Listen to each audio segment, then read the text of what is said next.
Hello future doctors, તો આજે આપણે વાત કરીશું રીનીટ 2026 માટે તમારે કેટલો સેલ્ફ સ્કોર હોવો જોઈએ કે જેથી તમને MBBS, BDS, આયુર્વેદિક અને હોમિયોપેથિક મેડિકલ કોલેજમાં એડમિશન મળી રહે. તો ચાલો વિડીયો શરૂ કરીએ. તો આપણે પરીક્ષાનું લેવલ જોઈએ તો પરીક્ષાનું લેવલ અને કટ ઓફ પર અસર થશે. પેપર ડિફિકલ્ટી લેવલના કારણે તમારું કટ ઓફ લો જવાની શક્યતા છે.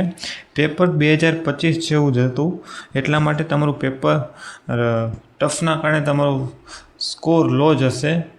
એટલે તમને ઓછા માર્કે બી સારી એવી મેડિકલ કોલેજમાં એડમિશન મળી રહેશે.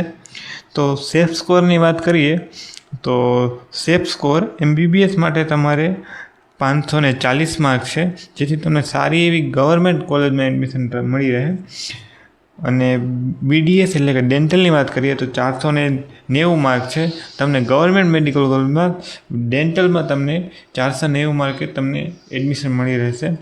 આયુર્વેદિકની વાત કરીએ તો 440 માર્ક છે, જેથી તમને સારી એવી ગવર્મેન્ટ મેડિકલ કોલેજમાં એડમિશન મળી રહે. અને હોમિયોપેથિક માટે 370 માર્ક. હોમિયોપેથિક માટે તો તમારે ક્વોલિફાઈંગ માર્ક હશે તો બી એડમિશન મળી રહેશે, પણ તે તમારે સારી એવી કોલેજમાં એડમિશન લેવું હોય તો તમારે 300+ માર્ક પર સારી એવી કોલેજમાં એડમિશન હોમિયોપેથિકમાં મળી રહેશે. આ સ્કોર તમને MBBS, BDSની વાત કરીએ તો તમારે સારી એવી કોલેજમાં એડમિશન માટે 530 અથવા 40 માર્ક તમારે MBBS માટે જોશે. BDS માટે 490 માર્ક. આયુર્વેદિક અને હોમિયોપેથિકની વાત કરીએ, આ BDS અને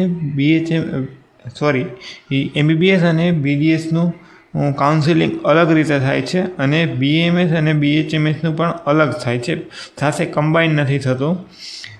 BMS અને BHMSમાં તમારે સરકારી કોલેજમાં એડમિશન લેવું હોય તો 440 માર્ક તમારો સેફ સ્કોર રહેશે. અને હોમિયોપેથિક માટે તમારે 370 માર્ક. હોમિયોપેથિક મેડિકલ કોલેજ માટે એક સારી કોલેજ અને સેલ્ફ ફાઇનાન્સ કોલેજમાં તમને મળી રહેશે. આ તમારો સેફ સ્કોર છે કે જે તમને MBBS, BDS અને BHMS અને હોમિયોપેથિક માટે ઉપયોગી રહેશે. કટ ઓફની વાત કરીએ તો MBBS માટે તમને 540 માર્ક પ્લસની, જેથી તમને ગવર્મેન્ટ મેડિકલ કોલેજમાં હાઈ પ્રોબેબિલિટી છે કે તમને એડમિશન મળી જાય. BDSની વાત કરીએ તો 490 માર્ક ઉપર જણાવેલું મુજબ તેમાં બી હાઈ પ્રોબેબિલિટી છે. અને BHMS માટે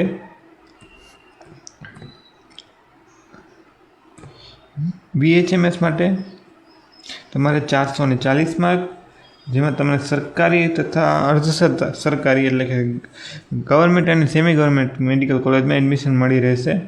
અને BHMS માટે તમારે 370 માર્ક અથવા 300+ હશે તો બી તમને ગવર્મેન્ટ મેડિકલ કોલેજ તો નહીં, પરંતુ સારી એવી સેલ્ફ ફાઇનાન્સ કોલેજમાં તમને એડમિશન મળી રહેશે.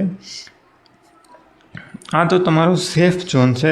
જો તમે આ માર્કની અંદર આવતા હશો તો તમને ગવર્મેન્ટ કોલેજ કે જે તમે જે બી સ્ટ્રીમમાં જવા માંગતા હોય MBBS, BDS, BHMS તે મુજબ તમને મળી રહેશે.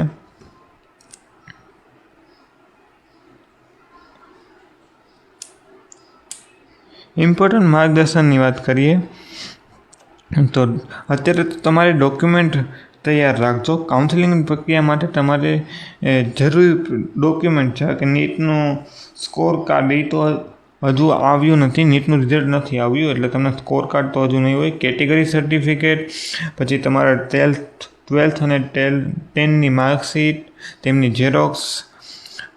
જ્યારે તમારું નીટનું રિઝલ્ટ આવે ત્યાર પછી ચોઇસ ફિલિંગ શરૂ થશે અને સત્તાવાર વેબસાઇટ પર કાઉન્સેલિંગની બધી જ માહિતી મળશે.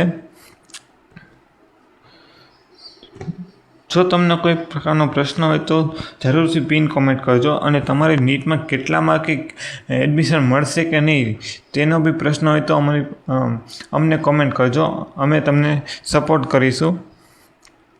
જો તમે ચેનલ ઉપર નવા હોય તો ચેનલને લાઇક શેર અને સબસ્ક્રાઈબ જરૂરથી કરજો. તમે આ ચેનલને સબસ્ક્રાઈબ કરવાથી તમને આવા નવા વિડીયો જે નીટ એડમિશનને લગતા, નીટ કાઉન્સેલિંગ તથા નીટ બાદ એડમિશનને લગતી સ્કોલરશીપ તમામ માહિતી આ ચેનલ ઉપર તમને સરળતાથી મળી રહેશે. તો સબસ્ક્રાઈબ કરવાનું ભૂલશો નહીં. Thank you.